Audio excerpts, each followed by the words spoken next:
Stop. Just stop for a second. Before you prepare another separate meal of chicken nuggets for your toddler while you eat a salad, before you offer a bowl of ice cream as a bribe for just one bite of broccoli, you need to hear this. You are accidentally training your child to have a lifelong struggle with food. In the United States, we're facing a quiet epidemic of picky eating that's stretching from New York to Los Angeles. But across the ocean, in Japan, children are eating grilled fish, fermented soybeans, and seaweed without a single argument, without a single tantrum. Japan has the lowest childhood obesity rate in the developed world, less than 4%. Compare that to the nearly 20% here in the States. This isn't just about genetics. It's about a simple, powerful eating rule that changes everything. Today, we're breaking down the Japanese secret to raising kids who love healthy food, and how you can start using it in your own kitchen today. Let's talk about the dinner table war. We've all been there. Imagine you're in a cozy apartment in Chicago. It's 6:30 p.m., and you've spent 45 minutes making a healthy vegetable stir-fry. You sit down, and the moment your 6-year-old sees a piece of green bell pepper, the meltdown begins. You say, "Please, just try it." And they respond with, "It's yucky." You eventually give in and make a peanut butter sandwich because you're terrified they'll go to bed hungry. Sound familiar? Research shows that nearly 30% of American parents identify their children as persistent picky eaters. But here's the scary part. Only about 10% of parents realize that our solution, making separate kid-friendly meals, is actually the poison. In Japan, only a tiny fraction of children exhibit these behaviors. Why? Because they don't have kids' menus. If you walk into a restaurant in Tokyo, you won't see a chicken fingers and fries section. Children eat what the adults eat, just in smaller portions. When we provide a safety net of processed carbs, we're telling our kids' brains that healthy food is a chore and junk food is the reward. Think about the dessert bribe. You say, "Finish your peas and you get a cookie." Congratulations, you just taught your child that peas are a punishment and cookies are the only thing worth eating. This creates a psychological barrier that can last into adulthood, leading to metabolic issues, low energy, and a limited palate that can't enjoy the richness of real food. This is why the next few years are the golden window. Between the ages of 2 and 10, a child's brain is like a sponge for flavor profiles. If you miss this window, the biological and psychological neophobia, the fear of new foods, sets in. And changing those habits becomes 10 times harder. It's like building a skyscraper on a foundation of sand. If the foundation is beige foods, like bread and nuggets, the health of the entire structure is at risk. This isn't just about weight. It affects their concentration in school, their mood stability, and even their dental health. A study from the University of Pennsylvania found that children who have a diverse diet early on have significantly higher cognitive performance scores in middle school. The stakes are literally their future. So, what is the secret? It's a concept called Shokuiku.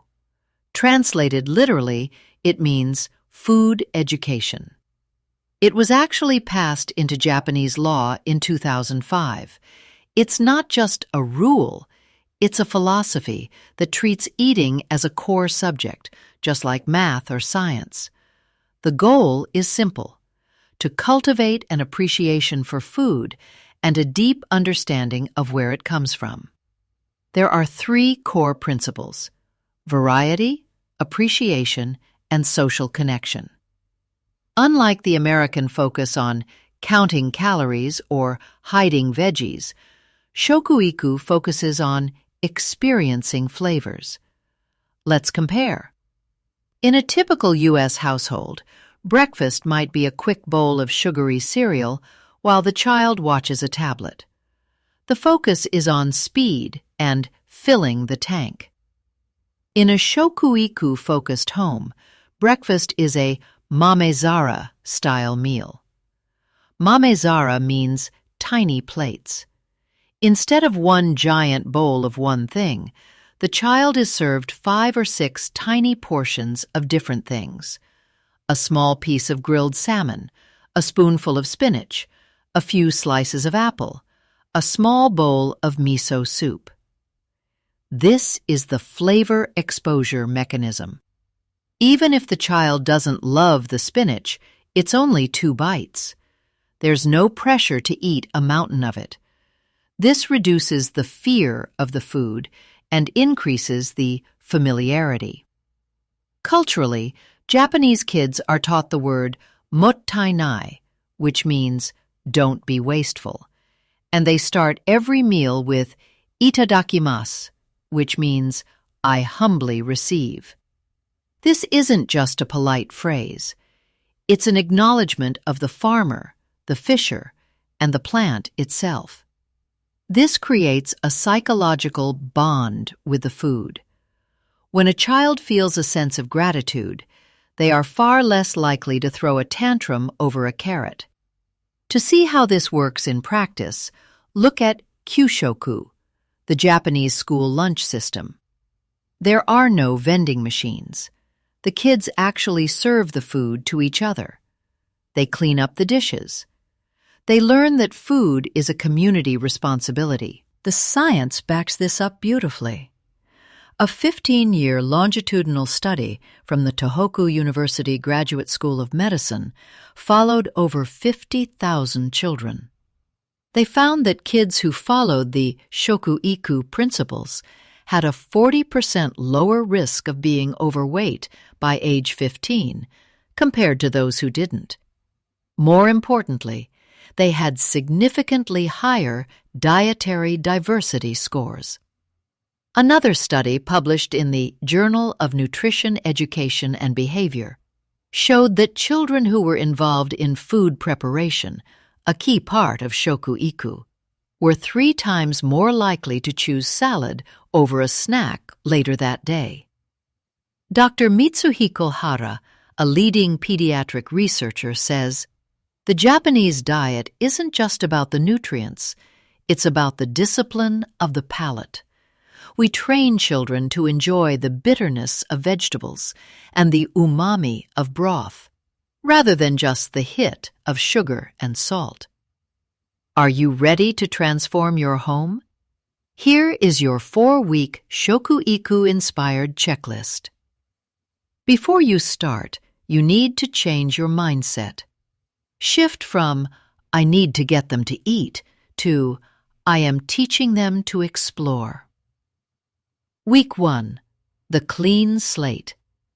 Your goal this week is to stop the negative cycles. Stop the bribes. Stop the one more bite deals. Most importantly, stop making separate meals. If you're eating tacos, they're eating tacos, just maybe deconstructed. You'll probably see some resistance. Your child might skip a meal. That's okay. They won't starve. You are breaking the short order cook habit. Your mantra this week is, I provide, you decide. You provide the healthy options. They decide how much to eat. Week 2. The Mamezara Method. This week, we introduce variety without the intimidation. Use small plates or even a muffin tin. Serve tiny, tasting-sized portions of 4 or 5 different foods. Include one thing you know they like and 3 new things. If they don't touch the new things, don't comment on it. Just put it on the plate. By day 5, you'll notice the curiosity factor kicking in. They'll start poking at the food they previously ignored because it doesn't look like a threat when it's only the size of a marble. Week 3. The Ritual of Gratitude. Now we add the psychological layer. Before every meal, have a moment of thanks. Talk about where the food came from. These carrots grew in the dirt in a farm in California. Have them say a version of Itadakimasu.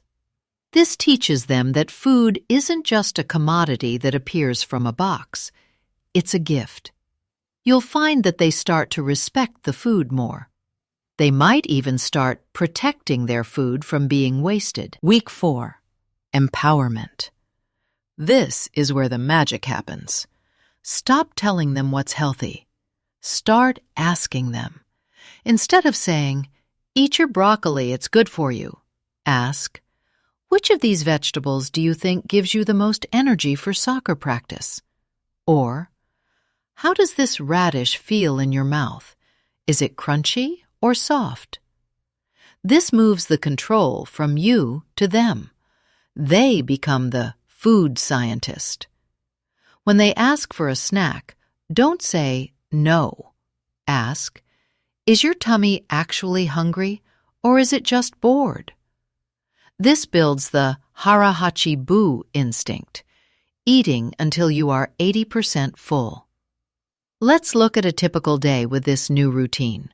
For breakfast in a busy New York household, instead of a grab-and-go bar, you put out a small plate with a hard-boiled egg, 2 slices of cucumber, and a piece of whole-grain toast. Your child sees colors and textures. At dinner, instead of hiding spinach in a smoothie, you serve it plainly with a little sesame oil and explain that this is what gives superhero strength. When they refuse, you don't get angry. You just say, "That's okay. Maybe your taste buds aren't ready for this adventure today. We'll try again tomorrow." Remember, the dinner table war only has losers, but the Shokuiku method creates winners for a lifetime. We are currently seeing a generation of kids who are overfed but undernourished. By adopting this simple Japanese rule, treating food as education and gratitude rather than a battle of wills, you are giving your child the greatest gift possible, a healthy relationship with the fuel that runs their life. Start with just one Mamezara meal tomorrow morning, just one tiny plate of variety. You'll be shocked at how quickly those tantrums turn into curiosity.